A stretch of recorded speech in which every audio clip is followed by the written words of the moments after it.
1971 সালের 16 ডিসেম্বর বাংলাদেশের তথাকথিত স্বাধীনতার পরে একটা সংবিধান প্রণয়ন করা হয়।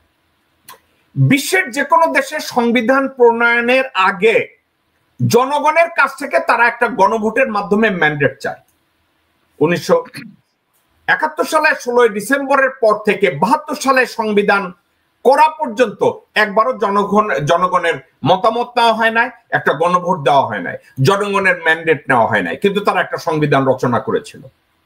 এবং এরপরে জনগণের ম্যান্ডেট ছাড়া প্রত্যেকটা সরকার জনগণের পরিবর্তন এনেছে, সংবিধানের পরিবর্তন এনেছে, সংবিধানে অ্যাড করেছে, সংবিধান থেকে বাদ দিয়েছে, এই করেছে সেই করেছে, অবৈধভাবে করেছে, কিন্তু একবারও ম্যান্ডেট নেওয়া হয় নাই। এখন আবার বিতর্ক তৈরি হয়েছে, আমরা কি সংবিধানটার পুরোপুরি পরিবর্তন চাই নাকি অ্যামেন্ডমেন্ট চাই, আমরা কি কিছু জিনিস খসড়ার মধ্যে আবার কিছু অ্যাড করতে পারি কিনা, কোনো কিছু বাদ দিতে পারি কিনা, এগুলো নিয়ে আলোচনা করছে। কিন্তু একটা জিনিস এখনো তৈরি করা হয় নাই, যে একটা গণভোট দিয়ে আমরা জনগণের ম্যান্ডেট নেব কিনা।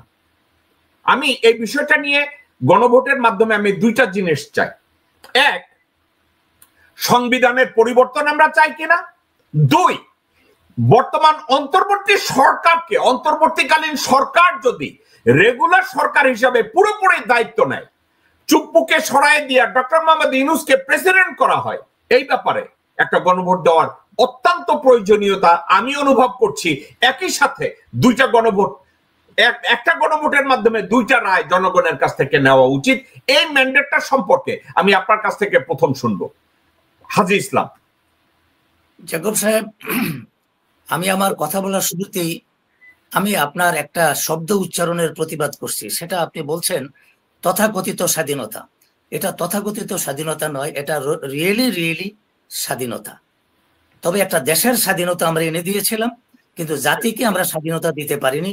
এই জাতি স্বাধীনতা পেয়েছিল আবারও কিছু মুক্তিযুদ্ধের পক্ষের সেনাবাহিনীর প্রচেষ্টায়। 1975 সালের 15ই আগস্ট এই জাতিকে স্বাধীনতা এনে দিয়েছিল, কিন্তু সেই স্বাধীনতাটা ধরে রাখতে পারেনি আমাদের এই কি বলে রাজনীতিবিদেরা। এখন সংবিধানের কথা বলছেন, যারা ম্যান্ডেট পেয়েছিল তারা পেয়েছিল পাকিস্তানের ম্যান্ডেট। পাকিস্তানের ম্যান্ডেটের উপরেই শেষ পর্যন্ত এই বাংলাদেশ স্বাধীন হলো। যেহেতু একটা দেশ স্বাধীন হয়ে গেছে, সেই দেশটা পরিচালনা করার জন্য একটা সংবিধানের প্রয়োজন। তড়িঘড়ি করে একটা সংবিধান করা হয়েছে। এখানে ভারতকে দোষারোপ করে লাভ নেই, কারণ এটা আমাদের একটা স্বাধীন দেশ। একটা স্বাধীন দেশে চলতে হলে একটা সংবিধানের প্রয়োজন আছে। এটা একটা তড়িঘড়ি করে একটা সংবিধান করেছে। সেই সংবিধানটাও আওয়ামী লীগেরই মুখপাত্র ডক্টর কামাল হোসেন আওয়ামী লীগের স্বার্থ রক্ষা করেই সেই সংবিধানটা তৈরি করেছিল।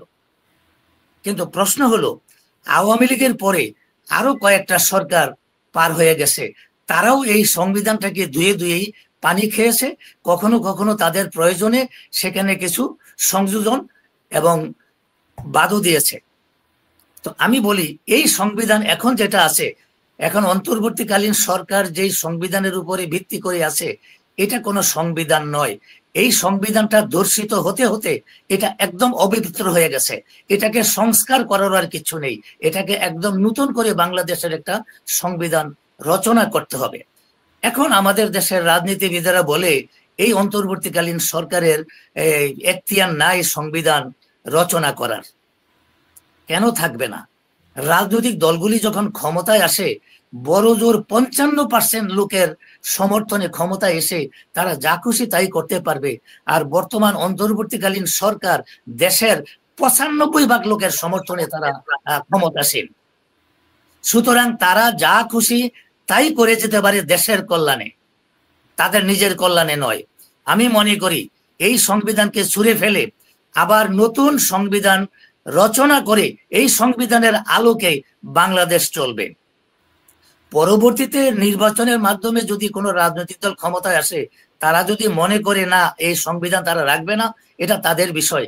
কিন্তু প্রথম তারা এই নির্বাচনে যেতে হলে একটা নতুন সংবিধানের অধীনে তারা নির্বাচন করে ক্ষমতায় আসতে হবে। ধন্যবাদ। নীরা, আমি আপনাকে সেম প্রশ্নটা করব। ইসলাম সাহেবের কথার জবাবে আমি তথাকথিত স্বাধীনতা শব্দটা এজন্য ব্যবহার করেছিলাম যে স্বাধীনতার পরপর 1971 সালের 16 ডিসেম্বরের পরপরই শেখ মুজিবের অনুমতি ছাড়াই অনুপস্থিতিতে ভারত বাংলাদেশের তথাকথিত 4 নেতাকে বাধ্য করেছিল 25 বছরের দাসত্ব চুক্তি স্বাক্ষর করতে। তো 25 বছরের দাসত্ব চুক্তিটা নিয়ে আপনি দেশটার পুরো স্বাধীনতার কথা ইসলাম সাহেব দাবি করতে পারেন না, এক। আর দুই, সাংবিধানিক ব্যাপারে আপনি যেটা বলেছেন আমি আপনার সাথে একমত। নিরুনিরা, আমি আপনার কাছে একটা ব্যাপারে আমি জানতে চাইব, সেটা হচ্ছে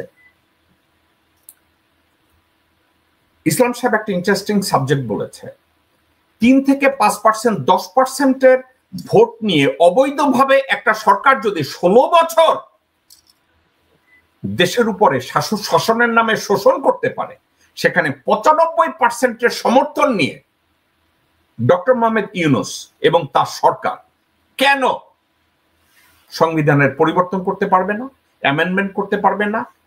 ইসলাম সাহেব বলেছে সংবিধানকে ধর্ষণ করতে করতে এটাকে অপবিত্র করে ফেলেছে, এটাকে আর সংস্কার করার কিছু নাই, এটাকে বাদ দিতে হবে। এই বিষয়টার উপরে আপনার মতামত কি? আপনার কি মনে হয় নিরুনিরা? জি, থ্যাংক ইউ জেকব ভাই। আমি এতক্ষণ ইসলাম ভাইয়ের কথা শুনেছি, তবে এই যে স্বাধীনতা কথাটা যে আমরা বলি এবং বলতে বলতে বর্তমানে যে অবস্থায় এসে আমরা পৌঁছেছি, যদি আমরা সেই 71-এ ফিরে যাই তখন দেখেন যে স্বাধীনতার কথা আপনারা বলছেন এবং এই যে 4 নেতাকে দিয়ে যে পেপার সাইন করা হয়েছিল, যেই দাসত্ব চুক্তিটা সাইন করা হয়েছিল, এবং এটা কি পরবর্তীতে জনগণের কোনো ম্যান্ডেট নেওয়া হয়েছিল? জনগণকে কি বলা হয়েছিল যে আমরা এটা করে আসছি? তখন তো কন্ট্রাডিকশন ওইটা নিয়েও ছিল। কিন্তু তখন যদি 7 কোটি মানুষ হয়ে থাকে আর এখন যদি সেই 20 কোটি মানুষ হয়ে থাকে, আপনার তো কম্পেয়ার করতে হবে সেই 7 কোটি এবং 20 কোটি মানুষের কথা। এবং তখন যে দাসত্ব চুক্তিটা যে সাইন করা হয়েছিল সেটা কাদের পক্ষে হয়েছিল, কে করিয়েছিল, কাদের ইন্টারেস্ট প্রোটেক্ট করা হয়েছে, সেটা তো বাংলাদেশের জনগণকে অদ্যাবধি পর্যন্ত জানতে দেওয়া হয়নি। তো এই যে বিষয়গুলো যে পর্যায়ক্রমে আমাদের দেশে হয়ে আসছে, কিন্তু এটার জন্য কে প্রোটেস্ট করেছে? কখনোই কোনো প্রোটেস্টটা আসছে সামনে যে না, তোমরা যে চুক্তিটা সাইন করেছো এটা আমরা মানি না, এবং এটা আমাদের বাংলার 100% জনগণের, যদি একটা স্বাধীন সার্বভৌমত্ব বাংলাদেশ হয় তাহলে প্রতিটা মেম্বারের জানা দরকার যে আমরা স্বাধীন হয়েছি, স্বাধীনতার পর আমরা এই জিনিসগুলো বাংলাদেশে পেয়েছি। আজকে পর্যন্ত আমরা বাংলাদেশিরা কি দাবি করতে পারবো, কি বলতে পারবো যে সে 71-এ যেটা ঘটেছিল, 71-এ যা হয়েছে, আমরা স্বাধীন হয়েছি এবং স্বাধীনতার কি ফল আমরা ভোগ করেছি? আর এই যে মনে করেন যে আমাদের যেটা এখন সামনে যেটা আর কি আসছে, যে আমাদের অ্যামেন্ডমেন্টের সাবজেক্ট আসছে, যোজন বিয়োজনের সাবজেক্ট আসছে, এখন এটা কেন আসবে না?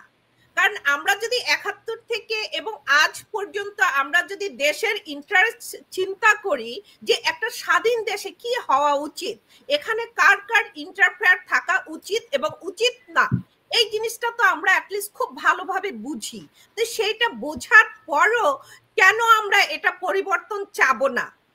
এটা পরিবর্তনটা চাওয়াটা তো নরমাল, এবং দেশের একজন বোনাফাইড মেম্বার হিসাবে আমি তো চেতে পারি, এটা চাওয়া দোষের কিছু না। কিন্তু বর্তমানে আমাদের যে পলিটিক্যাল পার্টিগুলো এবং যারা পলিটিক্সে আছে, আমরা তো সবসময় একটা কথাই বলি, হ্যাঁ আমরা সবাই পলিটিক্স করি, বাট উইদাউট পলিসিতে। আজকে আমাদের দেশে পলিসি নাই বিধায়ী তো আজকে এইগুলো হচ্ছে। আমাদের পলিসি, একটা স্বাধীন দেশের পলিসি বা পলিটিক্স করতে গেলে কি কি পলিসি থাকা দরকার, কোনটা হওয়া দরকার, আমরা তো সেই জিনিসগুলো খুঁজছি না। আমরা অন্যের ইন্টারেস্টটা প্রোটেক্ট করতেছি, কিন্তু আর কত আমরা অন্যের ইন্টারেস্টটা প্রোটেক্ট করব? তা আমরা তো সেখানে চাবই যে আমাদের এই পরিবর্তনগুলো দরকার, এবং অন্তর্বর্তীকালীন সরকার কেন সেটা পরিবর্তন করতে পারবে না? যদি আমরা 5ই আগস্টকে আমরা যদি মেনে নিতে পারি যে বাংলার 95% কেন, আমি তো বলবো বাংলার 100% মানুষ সে 5ই আগস্টের পক্ষে ছিল বিদায় আজকে 5ই আগস্ট হয়েছে, তাইলে এখন কেন আমাদের এই চেঞ্জ, এই পরিবর্তনগুলো আমরা করতে পারবো না? ঠিক তদ্রূপ একটা মানে সব দল সর্বদলীয় যেরকম ইলেকশন করে, কিন্তু ইলেকশনের আগে কিছু তৈরি করতে হবে, কিছু আমাদের মানে ধারা পরিবর্তন করতে হবে। সেই পরিবর্তনগুলো তো আমাদের বাংলাদেশের ইন্টারেস্ট প্রোটেক্ট করবে। আমরা তো পরিবর্তনগুলো অন্যের ইন্টারেস্ট প্রোটেক্ট করার জন্য করব না। যদি সেটা আজকে হয়ে থাকে তাহলে একটা হানা ভোট হয়ে যাক। হানা ভোট তো আমাদের দেশে এর আগেও চলছে, আমরা 86-তে দেখেছি হানা ভোট হয়েছে, তাহলে এখন কেন একটা হানা ভোট হইতে তো এমন কিছু দরকার হবে না যে আমরা এটা করতে পারবো না। বা বাংলাদেশে এখন সিস্টেম তো ডেভেলপ হয়েছে, এত উন্নয়ন হয়েছে, তাহলে এটা হয়তো মানে বেশি মানে জোরের কিছু হবে না। তাই এটা আমাদের পরিবর্তনটার জন্য প্লাস আমাদের অন্তর্বর্তীকাল সরকার কতদিন থাকবে সেটার জন্য একটা হানা ভোট হয়ে যাক। নীরা, আপনি বাংলাদেশের যেই রেফারেন্ডামের কথা বলছেন, গণভোটের কথা বলছেন, এই গণভোটে সংবিধানের পুরা পরিবর্তন অথবা সংস্কার এটার উপরে একটা গণভোট হতে পারে, আমি এটার পক্ষে। এবং এই গণভোটের মধ্যে যদি দুইটা বিষয় ইনভলভ থাকে, বর্তমান সরকারের বৈধতা যদি গণভোটের মাধ্যমে অর্জিত হয়, সেক্ষেত্রে বর্তমান সরকার প্রধান ডক্টর মোহাম্মদ ইউনূস প্রধান উপদেষ্টার বদলে রাষ্ট্রপতি হিসাবে শপথ নিয়ে সে প্রত্যেকটা বিষয় ইন্টারফেয়ার করতে পারে। তো আপনি কি বলতে চাচ্ছেন যে এই গণভোটের মাধ্যমে এই দুইটা বিষয়কে বৈধতা দেওয়ার হলে তাহলে বাংলাদেশ সামনে এগোতে পারবে অনেক ঝামেলা ছাড়া? আপনি কি তাই বলতে চাচ্ছেন? জি, 100% এটা হবে। কারণ আমাদের মূল বিষয়টাই হচ্ছে আমাদের সংবিধান। আমাদের দেশে আমাদের জন্মের শুরু থেকে যে সংবিধানটা ছিল সেটাই সঠিক সংবিধান ছিল না। সেটা কারো তৈরি করা, কারো উপর চাপিয়ে দেওয়া, কারো দাসত্ব করার জন্য ওই সংবিধানটা তৈরি হয়েছিল। কারা রইল বোকাপাট, কারা রইল বোকাপাট, ভেঙে ফেল পর রেল পাট, রক্ত জামার শিকল পুজোর ভাষণ বেদি। ওরে ও তরুণ নিশান, ওরে ও তরুণ নিশান, বাজে তোর গলায় বিশাল ধ্বংস নিশান, প্রাচীর প্রাচীর ভেদি। কারা